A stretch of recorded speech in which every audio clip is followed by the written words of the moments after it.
Ambassador Len, Deputy Ambassador Michael Friedman, Chief Rabbi Goldstein, Ben Schwartz, Chair of the Zionist Federation, Co-Chair Mark Hyman, Nikki Raz, Executive Director, Gabi Sachs, Executive Director of South African Friends for Israel. And thank you to organizations from all across South Africa and beyond that have come to support Israel today. Thank you to Daisy, thank you to Ebenezer, thank you to Bridges for Peace, and thank you for members of Parliament that are here with us today. I'm very honored to be here today. You may tell by my accent that I spent some time in a small town here. I'm sure you haven't heard of Van der Bell Park. Yes? This is for you. And I'm excited to be here after 30 years that I've been into South Africa. It's a real honor. What I want to do today is I want to talk about the problem of the apartheid analogy and the BDS campaign. What are we dealing with, and what can we do about it as supporters of Israel in the community? So the problem is that the analogy works, unfortunately. If you Google today, you can do it on your smartphone now, and you can look up South African apartheid, you have about 18 million results. If you do the same for Israel, you will get 16.5 million. The analogy works. That's our problem. That's what we're dealing with. That's why we do our education. Just a couple of words about Jerusalem U. What we do is we make films about Israel. Some of you may have seen our films, Beneath the Helmet, which is a film about the Israeli army. We make films about the situation on campus and about Israeli and Jewish history. And you can all find these films through the Zionist Federation, who were gracious enough to sponsor this trip here. You can find the films and lesson plans for high school students and college students and adults that accompanies this film. So this is the problem that we have. Now, you can find it even in humor, in caricatures, where it's just one and the same, the analogy. Israel, South Africa, Johannesburg, Tel Aviv. This is what we're dealing with. Now, people ask, well, where did this start? Did it start in the Durban Conference of 2001? Perhaps it started even before that, in 1975. In 1975, there was a resolution in the UN that said that Zionism is equated to racism. And it was only revoked in 1991. But throughout this presentation, I want you to notice that this is not black or white, this is not either or, and that this is a journey of fighting against injustice and fighting against racism, because throughout this journey, there are people that stand up to the truth. One of these people is former ambassador in the UN, Chaim Herzog, who actually made one of his most famous speeches in 1975 after this resolution came out. Mr. President, I stand not here as a supplicant. Vote as your moral conscience dictates to you. For the issue is not Israel or Zionism. The issue is the continued existence of this organization, which has been dragged to its lowest point of discredit by a cushion of despotisms and races. You yourselves bear the responsibility for your stand before history, for as such will you be viewed in history. But we, the Jewish people, will not forget. For us, the Jewish people, this resolution based on hatred, falsehood and arrogance is devoid of any moral or legal value. For us, the Jewish people, this is no more than a piece of paper, and we shall treat it as such. Those are the kinds of people like you that are standing up for the truth.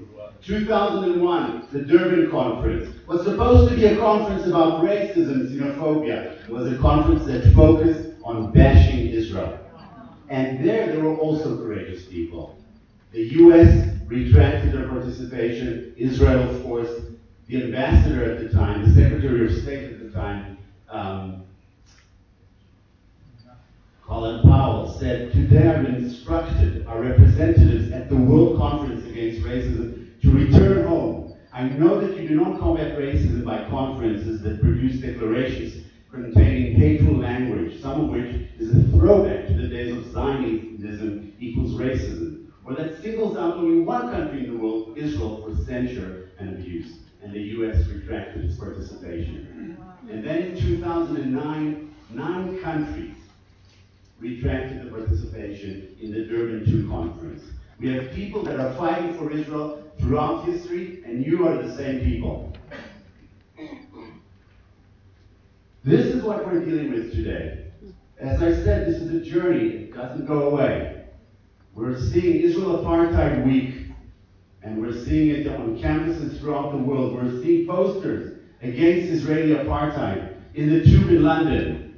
We're seeing statements being made in some South African newspapers that compare the Israeli regime to a colonial occupying regime. This is what we're dealing with. This is what we have to fight. We're seeing actors that are signing petitions against Israel, singers that are canceling their concerts in Israel. It's ongoing. And these are not bad people. These are people, I assert, that just don't know the truth, that have not been educated. We need to educate them. Just like Dr. Shachar said, we need to find a way to educate the public. On and on and on. Here's what it looks like, just so that you understand the magnitude of the problem. This is a clip that was created by a group called One for Gaza, or Freedom for Gaza, and they created a clip called Freedom for Palestine. It was posted on Coldplay. Anyone heard of Coldplay here? Yeah.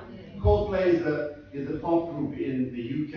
They created this, they adopted this clip. It was posted on their Facebook, and it made a lot of damage, as you might imagine, for Israel's reputation in the world. So many years of catastrophe, more than 6 million refugees. It could be you and your family, forced from your home and your history. We are the people, and this is our time. Stand up, sing out for Palestine.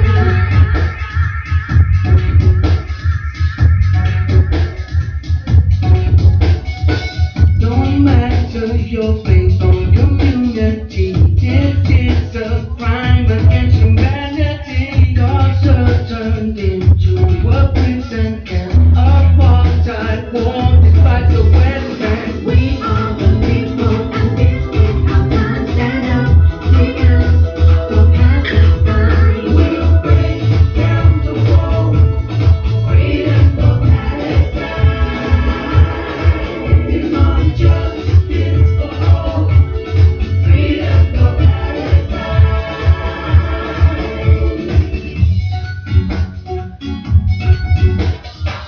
Enough illegal occupation, violence and racial segregation.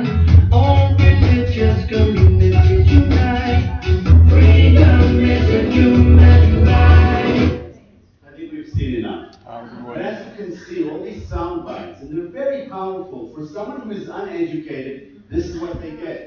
Freedom for Palestine, illegal occupation, and on and on and on. And I want you to think about what are some of the pro-Israel statements and sound bites that we make. What have we got? And is it strong enough? Is saying that Israel is the only democracy in the Middle East strong enough? Perhaps. Is saying that Israel wants peace strong enough? Well, it doesn't address occupation. We need to say these things, but we also need to say very loudly and clearly, this is our land. We're not going anywhere.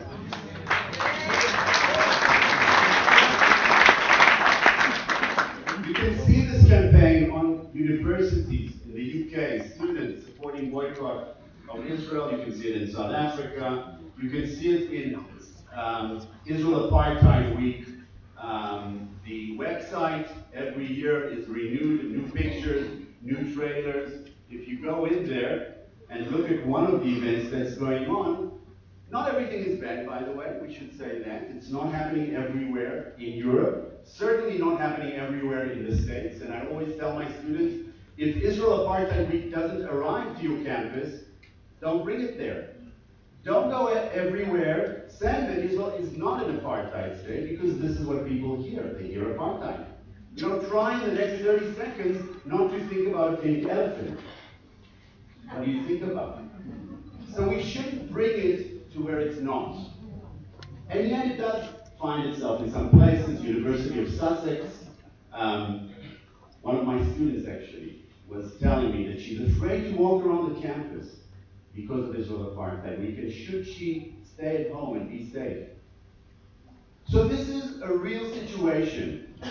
Jerusalem has made a film about the situation on some campuses, not everywhere. It's called Crossing the Line 2, and I want to show you 1 minute of this film because it shows the magnitude of the problem.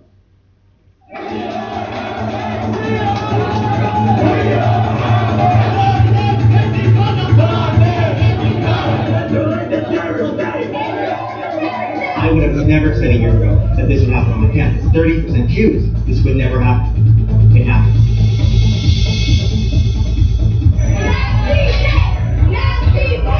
People were calling us fascists, Nazis, right on the student senate floor.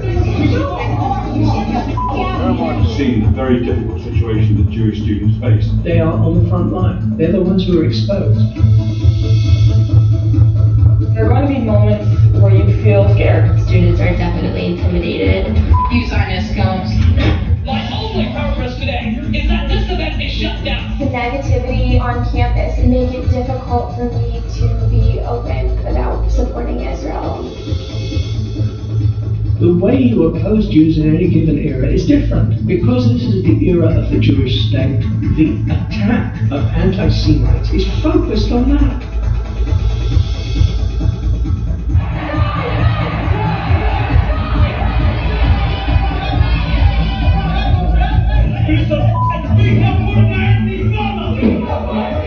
This is the anti-Semitism. It's not even a question. That's what some of our students are dealing with on campus today. And thank God we have people that are courageous and that fight against this. Again, we do not want to over-dramatize the situation. Trends reports show that there's actually been this year, at least in the US, a decrease in anti-Israel events. And more students and organizations are standing up for Israel. South Africa, Israel Apartheid Week has its own website, comparing what happened in 1976 to 2014. This is a real problem on the one hand. On the other hand, they have done our job for us. And as Chairman Schwartz said, we have actually quieted them down, and they've done more damage than help. And more people are seeing the truth. So that's the kind of work that we need to be doing. If you go to the website, you see a whole world with Israel Apartheid Week events. And it looks very overwhelming at first. But if we think a little bit deeper, if we start educating ourselves and seeing what's going on, well, we see, yes, there's something going on in Port Elizabeth. But if you go to Newcastle, and if you go to Ritchie, still coming soon. Israel Apartheid Week is over. We're still waiting. Again, if it doesn't arrive on campus, let's not bring it there. And you're seeing a trend of support of countries, of leaders that are making the case for Israel, that are supporting, that are coming up with regulations against the boycotting. It's not just supporting of Israel, it's going against those people that have the lines. You see it in America, you see it in the UK, you see it in different artists that are supporting Israel, that are signing petitions. And you see it here in South Africa, demonstrations, marches. On Friday was one of the most inspiring moments of my life. I was marching in my fatherland, South Africa, marching with Jews supporting Israel and with Daisy. And local, indigenous people that support the state of Israel. It was one of the most inspiring moments of my life.